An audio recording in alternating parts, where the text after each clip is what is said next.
I've been smoking a lot of Virginias lately, and really trying to slow down.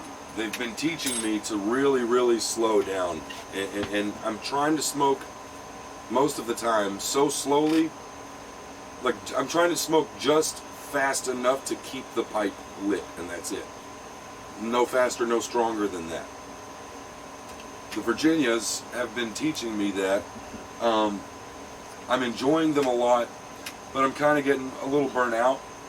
It's almost exclusively for like a month and a half now. It's almost all I've been smoking are straight Virginias. But I decided to slow way down with this stuff and see if it made a difference, and it did. Cornell Diehl. You probably can't. There you go. Bayou Night. I have it in a jar because, well, I bought it bulk from a brick and mortar, and well, they had it bulk. I bought an ounce, so it was in a large jar when I got it. This is a different one, and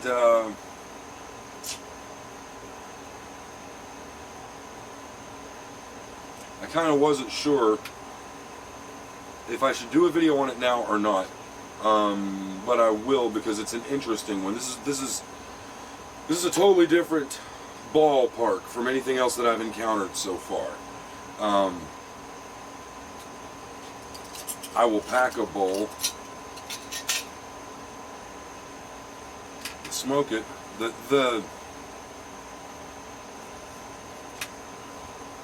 The aroma is very strange in this one.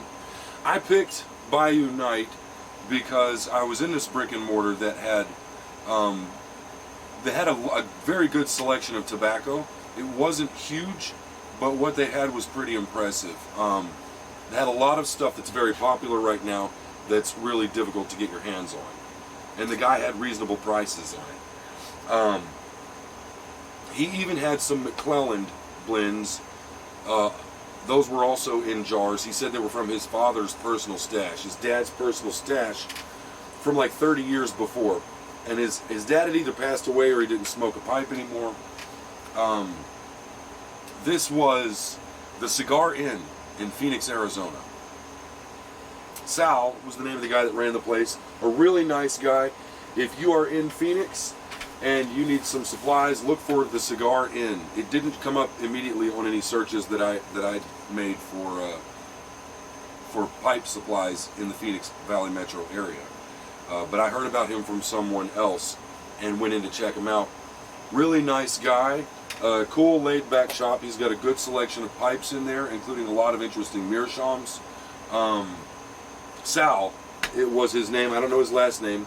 Really nice guy. Anyhow, his dad owned the shop before him, and he passed the store down to him, and when he did, he passed down his personal stash of McClelland tobaccos. I didn't get any of them because I didn't recognize the names of the blends, and I looked them up to see what they were. They just didn't sound that interesting to me. Sal was selling them for very cheap. There was a limit. You could only buy like 1 ounce per customer. But he had a lot of other stuff, and some of it was in big jars.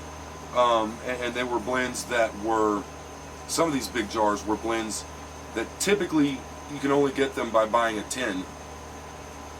He had them for, you could purchase by the ounce for really, like really good price, like $4 or $5 an ounce. So it's a cheap way for me to try some stuff that I probably wouldn't fork over $20 or more, even 15, 20, whatever, to buy the whole tin and just to try it out, There were a handful that were like that, and this was one of them. Cornell Diehl, Bayou Night. I had no idea what was in it. I chose it strictly because I knew that it was typically only available in a tin, and it smelled interesting.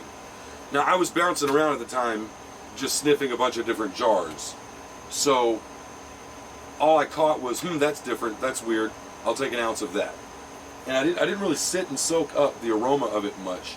until about a month later, a month and a half later, when I got home, and I cracked it open one day, thought I'll give this a shot, and I've been smoking it this past week. I've had a few bowls of it. It's a really weird one.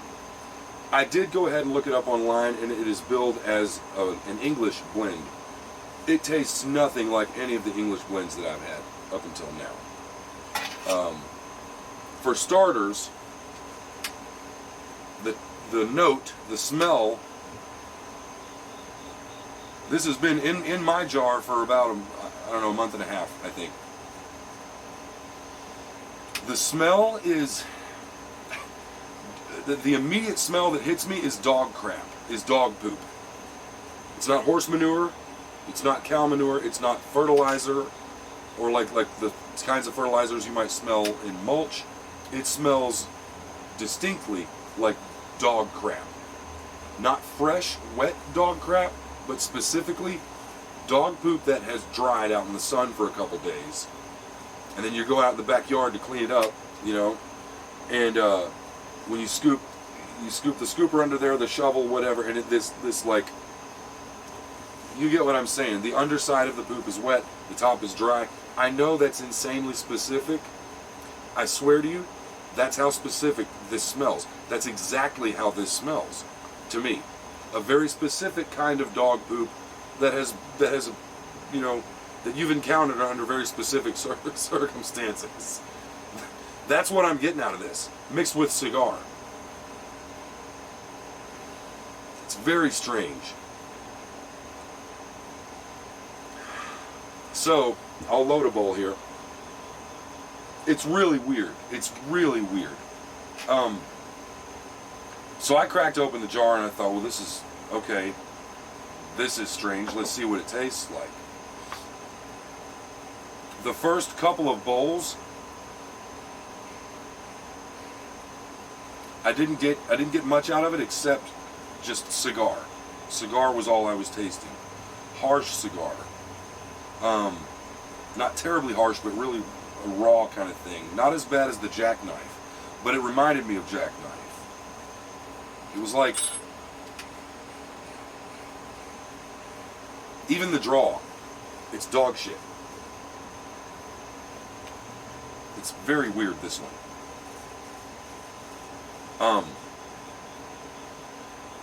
Let me pack it here.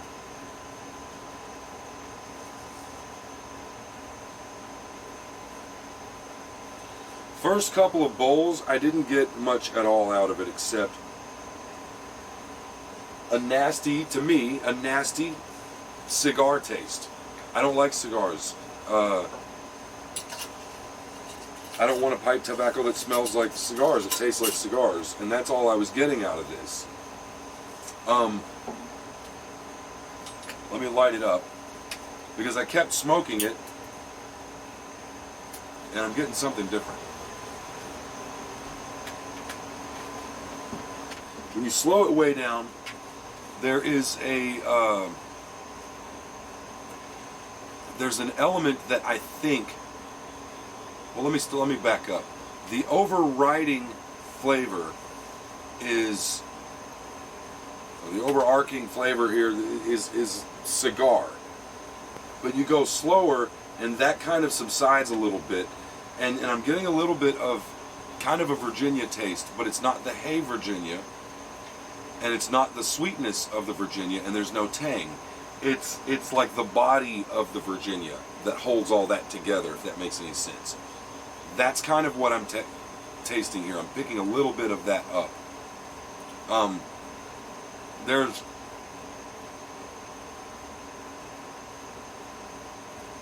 It's about to go out.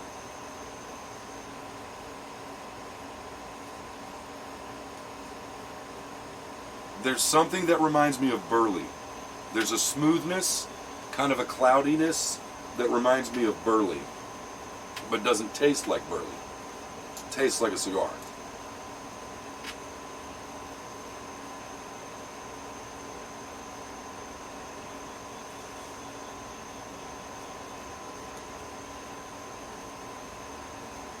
And then every now and then, the sweetness of the Virginia, just a touch of it comes in.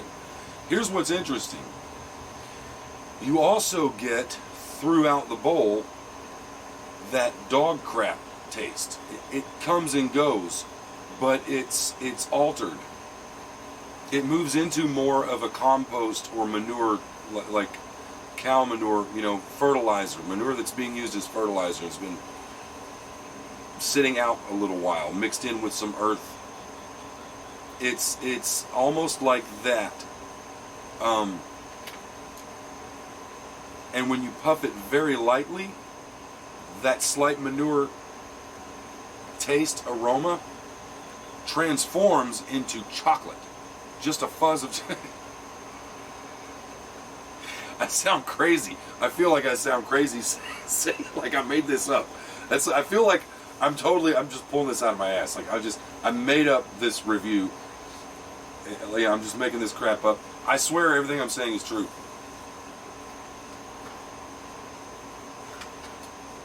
Basically right now, it's cigar leaves mixed with, it's like cigar clippings mixed with dog crap.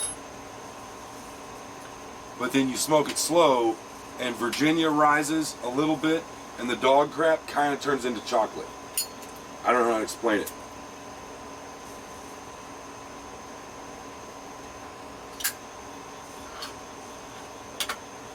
I did not keep, when I initially encountered dog crap, you know, I did not keep smoking it because I like the taste of dog shit. I kept smoking it because this is curious. This is what's going on here. This is weird. And I'm glad I did, because the more I smoke it, the more it opens up. It's not a lot. I don't want to call it one-dimensional, but there's not a whole lot going on. It's kind of a one-trick pony, kind of. See the rumino right there, the smell wafting off of the pipe. Straight up dog turds, dude. Really weird.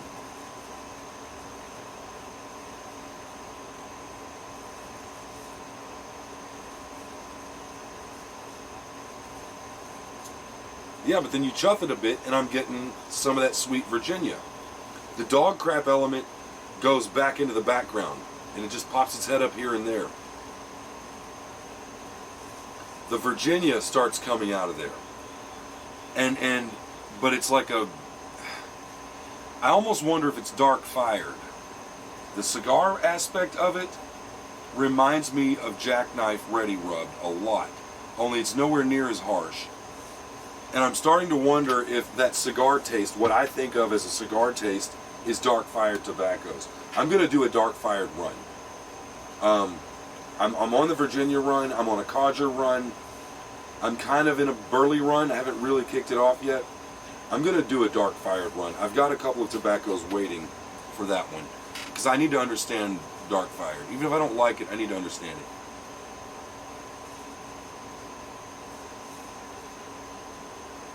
It's hard to talk and do this at the same time.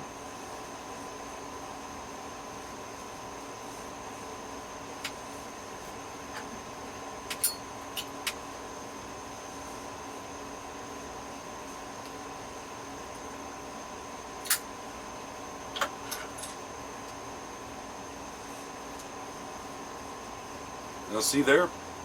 That was a touch of Latakia. That was a sweet Latakia that hit right there. It's so weird, this blend. It does not taste like an English. Like anything that I've tried that's labeled English or Balkan. It tastes nothing like those.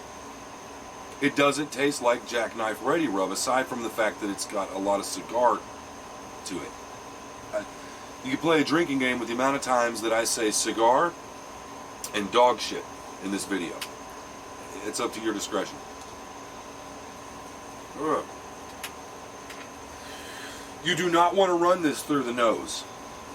Wholly unpleasant.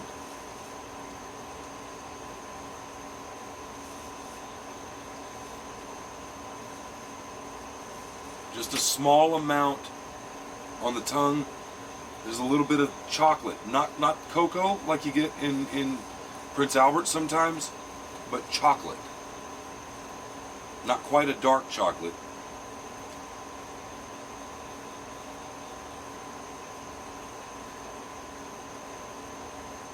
It's like the cigar stuff that you get with Jackknife is toned, when you puff lightly, it's toned down just enough, and the Virginia sweetness is brought in just enough for there to be an interesting combination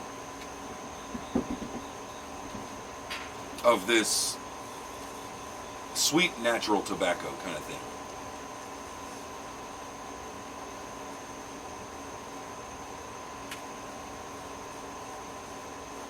But that's about all you get. And then every now and then, a little bit of Latakia pops its head in. And every now and then, a little bit of chocolate.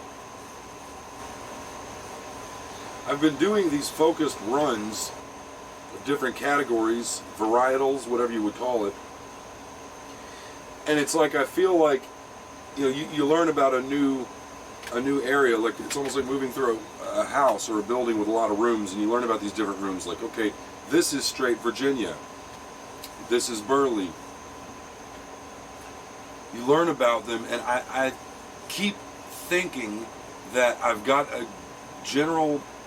bird's eye view, I've got a pretty good idea of what's out there. I mean, I don't know these different ones yet. I still have yet to go through them to really understand what they are. But I understand the labels on the doors, and what the general gist is supposed to be. And then you come across something like this, and it's like, oh, there's a whole other world there's this whole other category I didn't know existed. I don't even know what to call it. Again, the label calls it, I did look it up online after smoking it. It calls it in English. This does not taste anything like in English. There's something in this, there's something to it with a very slow draw, very light, slow draw. It gets cool. The smoke is cool, and there's a sweet spot if you can hit it just right.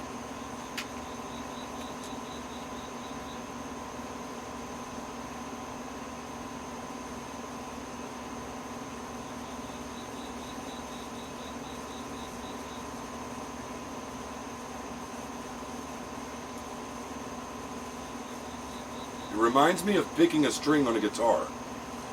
We have several different,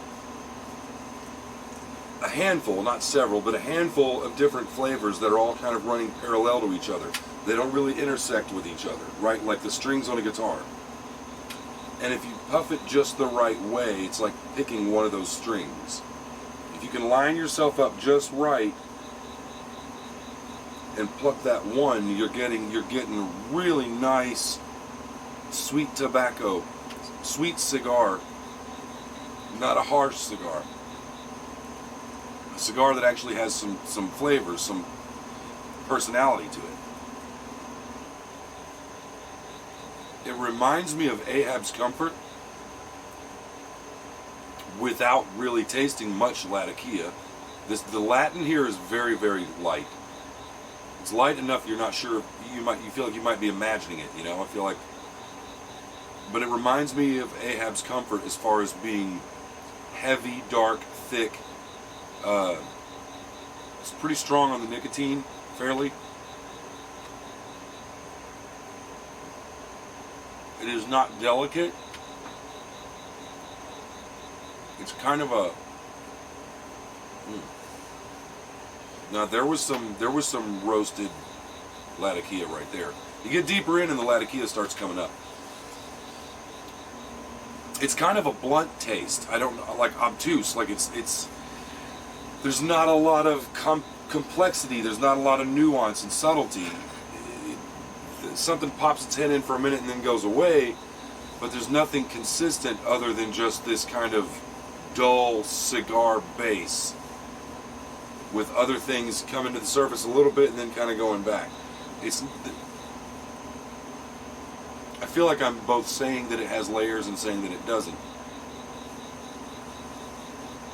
It's got a handful of things going on, but they're not playing around with each other. There's not interplay between them. It's one steps in and then leaves, and another one steps in and then leaves. Again, kind of like Ahab's Comfort. Although Ahab's Comfort feels more seamless, and you can draw one character out of it or another at will. You can't do that with this.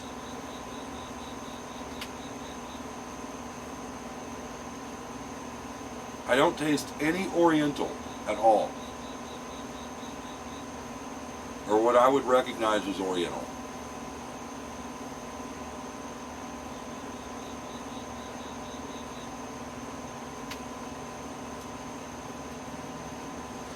There's a certain sweet spot that you hit where the Virginia and the cigar combine. One comes down and one comes up. They meet in the middle and it's just right. It's a real sweet, it's like a sweet cigar. Naturally sweet. And that's pretty nice. If it would hold that and increase in that and ride through consistent the whole way, this would be like a daily rotation thing. It's interesting. It's definitely worth trying. It should not. I would not suggest buying this if you can't just buy it as like a throwaway experimental purchase. Like if you're not willing to throw the whole thing away or give it away after smoking half a bowl, if you're not willing to assume that possibility, then I would not suggest buying it. But if somebody's got one and they're like, hey, try a bowl of it. Yeah, give it a shot. It's different. It's really weird. I'm not getting much of that chocolate stuff. I've been doing a lot of shopping around and scanning websites for tobaccos, pipes. Not so much to buy, but just to kind of survey the land and see what's out there, what kind of patterns show up if I just watch the market, so to speak. I did land a very good deal. I'm waiting for the tobacco to arrive. Several tins of some popular blends that have age on them for $60. It's 7 tins. There's a tin of Balkan Sassini. There's Peterson's Nightcap, a tin of Presbyterian, the blue label.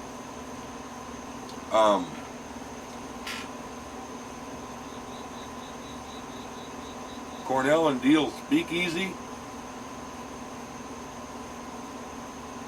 Cornell and Diehl's Professor. Seattle Pipe Club's Plum Pudding. And Peterson's Old Dublin.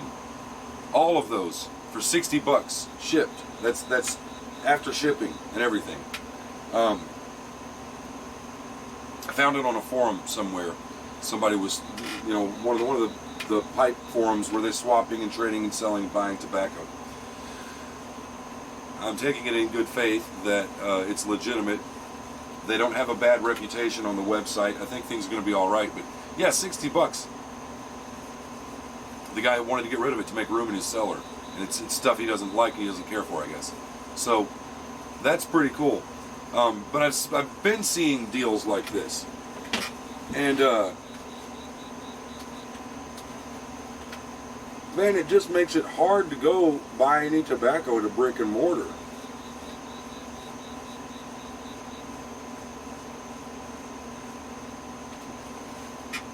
The mom and pop stores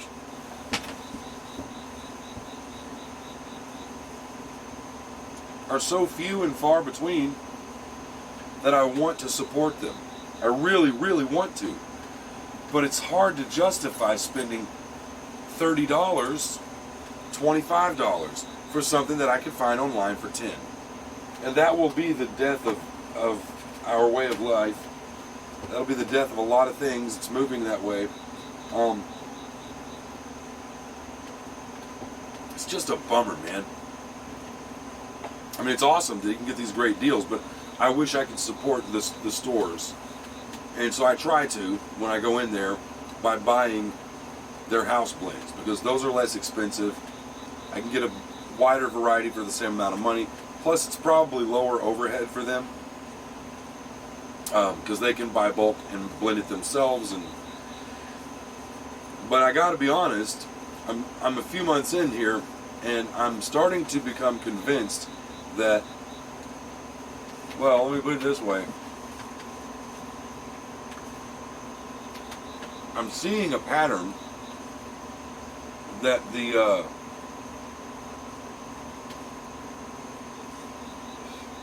for the most part, the house blends just aren't good. They just don't, and I don't mean to speak ill of these places. I don't mean to badmouth them. I can buy a Cornell Diehl. I can buy a Peterson.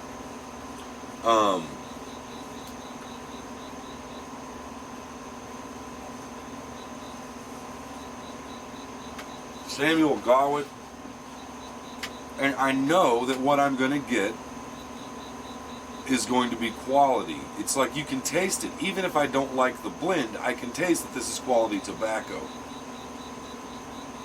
And with most of the house blends, I'm just not getting that. They're duds. They seem to go flat and dry out very quickly in the jars. A lot of times, if you buy 5 different blends from one house, they all seem like 5 different twists on the same blend. There's just, I don't know, man. I'm starting to get an appreciation for people who can really blend tobacco well and they know what they're doing. And that's, again, that's not to knock these local places. I'm thankful for what they offer. I've enjoyed a lot of them. But just, there's a lot of misses for the amount of hits that you get.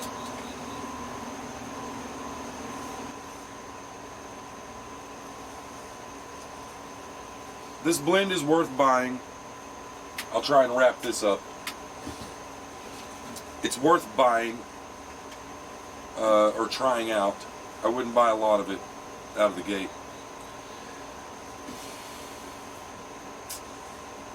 Right now I'm going to say it's not something that you would sit and enjoy. It's something that I sit and study. I've been sitting and focusing on it and kind of studying it. Not really smoking it for pleasure. Not really smoking it to enjoy it. Certainly not a mindless smoke. It's worth a shot as a curiosity. I think that if you do sit down and study it for a while, there's going to be some changes. It's going to open up. I suspect it's going to open up. But, you know, on a scale of 1 to 10, it's hard to even rate it that way. It's like comparing apples to oranges. Keeps going out. You buy a tobacco so that you can sit and enjoy it and hit that sweet spot where it feels hypnotic and you're really, really relaxed. Or you buy one so that you can zone out with it and kind of dwell on it. This is something you cannot, I can't relax and smoke this. I've got to focus on it. Concentration. I can't suggest that you buy it, but I will suggest that you try it if it comes your way. Bayou Night by Cornell Diehl. It's a weird one.